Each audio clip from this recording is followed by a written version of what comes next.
I think in this century, we'll probably pick up signals from an extraterrestrial civilization. To learn more about I hear that right. This century, all I got to do is just survive a little while longer. the universe beyond our solar system, NASA sent the Voyager 1 probe into space in 1977.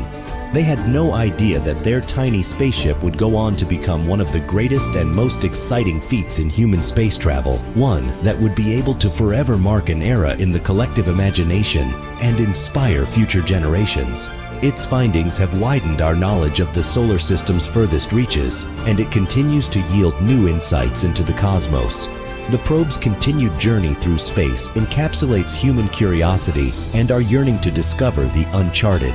However, NASA's Voyager 1 spacecraft recently had an odd encounter with an unidentified space object, leaving physicists perplexed. Who or what has Voyager 1 contacted? How long will the spacecraft remain in orbit? Let's find out.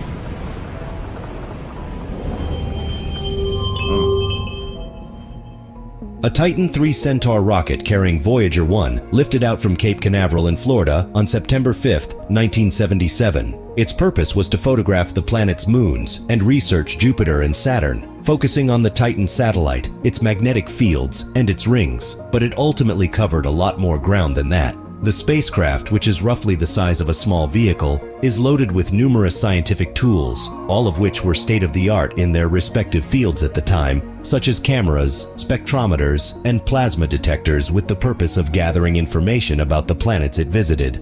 The probe was launched and spent the following 2.5 years traveling to Jupiter, where it made its first significant finding. On March 5, 1979, the probe made a pass by the gas giant and continued to take pictures of the planet until April. A little while later, Voyager 2, the sister probe, was in turn. Numerous discoveries were made about Jupiter and its moons by the two Voyagers.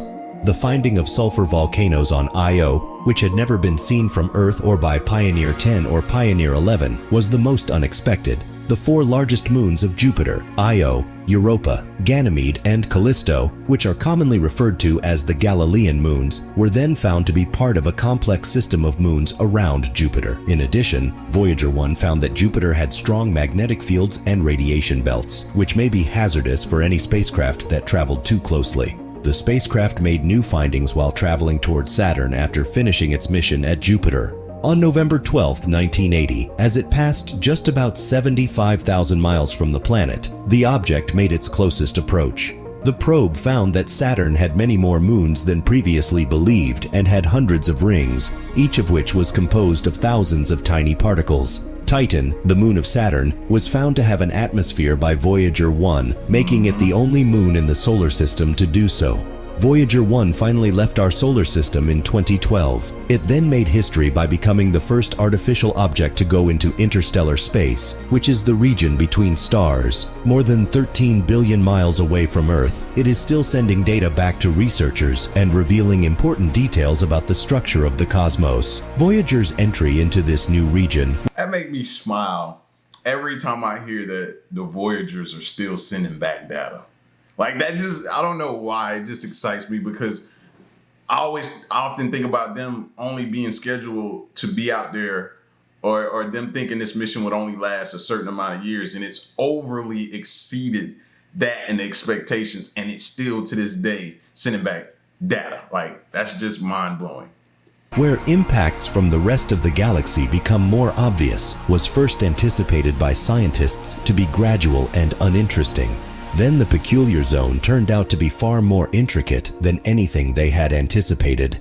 The solar wind, which is ejected supersonically from the sun's atmosphere at a speed of more than 620,000 meters per hour, is a plasma of charged particles. Some of these ions are propelled outward at speeds of up to 10% of light. The solar magnetic field is also carried by these particles. This wind is believed to eventually reach the interstellar medium, which receives a totally distinct flow of particles from the deadly explosions of big stars. Galactic cosmic rays are the name for the incredibly energetic ions produced in these bursts, and the solar wind mostly prevents them from entering the solar system. The magnetic field of the galaxy is estimated to be at a substantial angle to that of the sun. Voyager 1 entered the solar wind's edge in 2003, according to research, because the spacecraft's detectors showed that the particles around it were traveling subsonically after having slowed down after departing from the sun. Then, a year or so ago, the probe's immediate environment became incredibly quiet. The solar wind abruptly decreased by a factor of 1,000, to the point where Voyager 1's equipment suggested it was almost invisible. This change happened really quickly, in just a few days. The readings of galactic cosmic rays also considerably rose during the same period, which would be just as we expected if we were outside the solar wind, according to Caltech physicist Ed Stone, the project scientist for Voyager and the primary author of one of the science studies. Voyager 1 almost appeared to have escaped the sun's sphere of influence. What then is the issue? Well, galactic cosmic rays ought to be pouring in from all directions if the solar wind has fully disappeared. What? Voyager discovered them instead of coming primarily from one direction. Furthermore, the probe hasn't detected any significant changes in the magnetic fields around it, despite the solar particles having decreased. Given that the galaxy's magnetic field is assumed to be inclined by 60 degrees with respect to the field of the sun, that is difficult to explain. The probe also detected the interstellar space. It's even more difficult to interpret, bro. I'm like, huh? Space's own signature, a weak plasma hum that researchers liken to light rain. Starting in 2012, researchers have focused the spacecraft's equipment on a region of far-off space that has never been probed before. The interstellar medium that envelops our small neighborhood can no longer be held back by the solar wind, the continuous stream of charged particles that flows off the sun at the heliopause, where Voyager 1 crossed. Since 2012, Voyager 1 has been measuring the plasma surrounding the sun as it has strayed further and further from it. Most of the time, this region of the interstellar medium is calm. The new research's principal investigator, Cornell University PhD student Stella Koch-Acker, said in a statement that the signal is very faint and monotone because it is in a narrow frequency bandwidth. We are picking up a constant faint buzz of intergalactic gas. However, the solar wind pushes back every few years. These occurrences are detected by Voyager 1 as shockwaves. Senior author and Cornell University astronomer James Cordes compared identifying a solar outburst to finding a lightning strike in a thunderstorm. After that, it resumes raining lightly. Scientists first believed that Voyager 1 could only estimate the density of the plasma outside using those shocks. However, now that they have detected this unexpected hum, scientists are able to monitor the interstellar medium in between shocks, which will allow them to learn much more about a still mostly unexplored region of space. Acker thinks there is a lot more low-level activity than previously imagined in the interstellar medium, but even for a spaceship, aging has its own set of challenges. The probe last year encountered a problem with its attitude articulation and control system, AACS, the system that keeps its antennae pointing toward Earth without any known interference in its previously flawless record. The confused probe started sending back inaccurate telemetry data through an onboard computer that had stopped working years previously, distorting the correct data as it became confused about its location in orbit. Voyager's blunder raises the question of whether it is time to retire one of NASA's oldest and farthest traveling space probes, despite the fact that engineers were recently able to resolve the problem by instructing the system to revert back to its previous computer. I wonder how they updated like the James Webb so that it wouldn't have these same type of issues, making sure the antenna or whatever is constantly pointing back. I wonder what they were able to utilize or what they were able to construct or design to make sure that this doesn't happen again. Because, you know, the Voyagers pioneered a lot of things and it also taught them a lot of lessons that going forward. So I wonder what they did in place of that to make sure that never happened again. Because I remember some issues with the Voyagers, that being one of them, and the other one, I think it was a power issue or something happened and it was sending back like the data was just weird the way it was coming in, letting them know that it could possibly be a power issue. But they eventually got it fixed though. Although the organization states that the inaccuracy doesn't pose a risk to the mission's long-term viability, some scientists have already begun working on developing Voyager's apparent heir. We've gotten incredibly lucky with the Voyagers, and so it's not on JWST. They're still probably working on it then. Okay. So the fact that the things are still working as well as they are is really a combination of technological miracle and some luck, says Ralph McNutt, the chief scientist for space science at the Johns Hopkins University Applied Physics Laboratory. So if things go wrong, it's not surprising. Depending on when it can receive a gravity assist from Jupiter, McNutt's probe proposal might be ready to launch between 2036 and 2042 with the correct technology. The orbit of the vehicle would use the planet's gravitational pull to slingshot itself into space's furthest reaches. If Interstellar Probe is successful, it may surpass its predecessor's record for being the universe's most remote man-made object. In addition, Interstellar Probe would be durable enough to last for at least 50 years, unlike the 45-year-old Voyager, which has outlasted its initial mission lifetime by a factor of 10. A hypothetical launch. It's all well and good though, but they didn't even think that was possible until the Voyagers did it. So even though this new one may outlast the Voyagers still made it possible though. So respect what came before him. Though, would be years away. The proposal is still in its early stages, despite NASA funding the initial study. It won't become an official mission until it has been examined and chosen by a decadal survey committee whose recommendations might take another 2 years to be finalized. But why precisely are probes necessary when astronomers have access to potent observatories like the James Webb Space Telescope and the eagerly anticipated Nancy Grace Roman Space Telescope, which will seek dark matter? The straightforward explanation is that the missions frequently have differing priorities and capabilities. While JWST and Roman are astrophysics projects that research things like exoplanets and distant galaxies, Voyager and the Parker Solar Probe are heliophysics missions that examine the sun's influence in space. Despite their differences, larger survey telescopes like JWST and probes are complementary technologies. Both of their insights are necessary to build a precise, all-encompassing picture of our cosmological environment.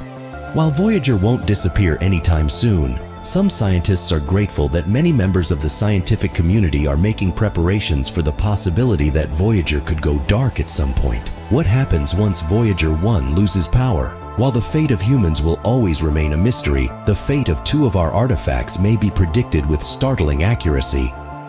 The engraved golden records fastened to NASA's twin Voyager probes, which have entered interstellar space, are those artifacts. The records will survive even though the spacecraft is probably going to stop communicating in a few years. The 2 Voyager spacecraft may run into stars in the far future of our galaxy, according to Nick Oberg, a doctorate student at the Kaptein Astronomical Institute in the Netherlands. But they were able to predict the future a great deal further thanks to the models. The golden records, an invention of renowned astronomer Carl Sagan, were imprinted with music and images to symbolize Earth and humanity to any intelligent beings the spacecraft encounter on their lengthy journeys. In order to calculate the likelihood that the golden records will survive their adventures while being readable, Oberg and his colleague coupled tracking the Voyager's forward paths with examining the surroundings the spacecraft will fly through. The end result is a prediction that goes beyond not only the probable extinction of humanity, but also beyond the collision of the Milky Way with the nearby Andromeda Galaxy, and even beyond the destruction of the majority of stars. Unsurprisingly, the researchers' initial research goals weren't quite as ambitious. The second batch of data from the Gaia satellite of the European Space Agency, which specializes in mapping more than 1 billion stars extremely precisely, served as the impetus for the current research. Their first objective was to use the, at the time just revealed Gaia catalog of stars to precisely predict which stars the Voyagers may one day nearly approach. Therefore, he and his co-author started by retracing the Voyagers' past travels and predicting their future courses, but resist the urge to anticipate any impending achievements. The Voyagers won't bid farewell to their home solar system until some 20,000 years from now, when they finally pass through the Oort cloud, the shell of comets and frozen debris that orbits the Sun at a distance of up to 100,000 astronomical units. At that point, the craft will start to notice that other stars' gravitational pull is stronger than our Sun's for the first time. Before the spacecraft actually approaches an extraterrestrial star, specifically a red dwarf star called Ross 248, it takes another 10,000 years. Oberg estimated that the flyby will take place in around 30,000 years, albeit it could be a stretch to assert that the spacecraft will pass by that star. Actually, it looks more like Ross 248 is whizzing by the almost motionless Voyagers. Both the solar system and the Voyager spacecraft will have made a full orbit around the Milky Way by 500 million years from now. Although there is no way to anticipate what will have happened on the surface of the Earth by then, Oberg stated that the time frame is comparable to the birth and dissolution of Pangaea and other supercontinents.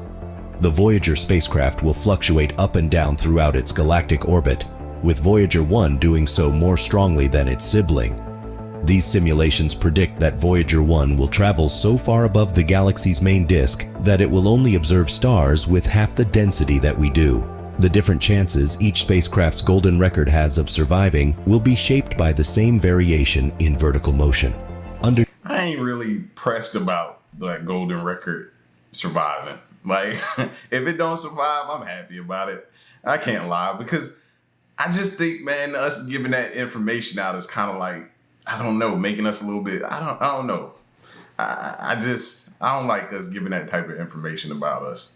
You know, even though I feel like we're being studied from afar anyway, we're like little lab rats right now. And I think other life forms, extraterrestrials, or whatever you want to call them, are out there studying us.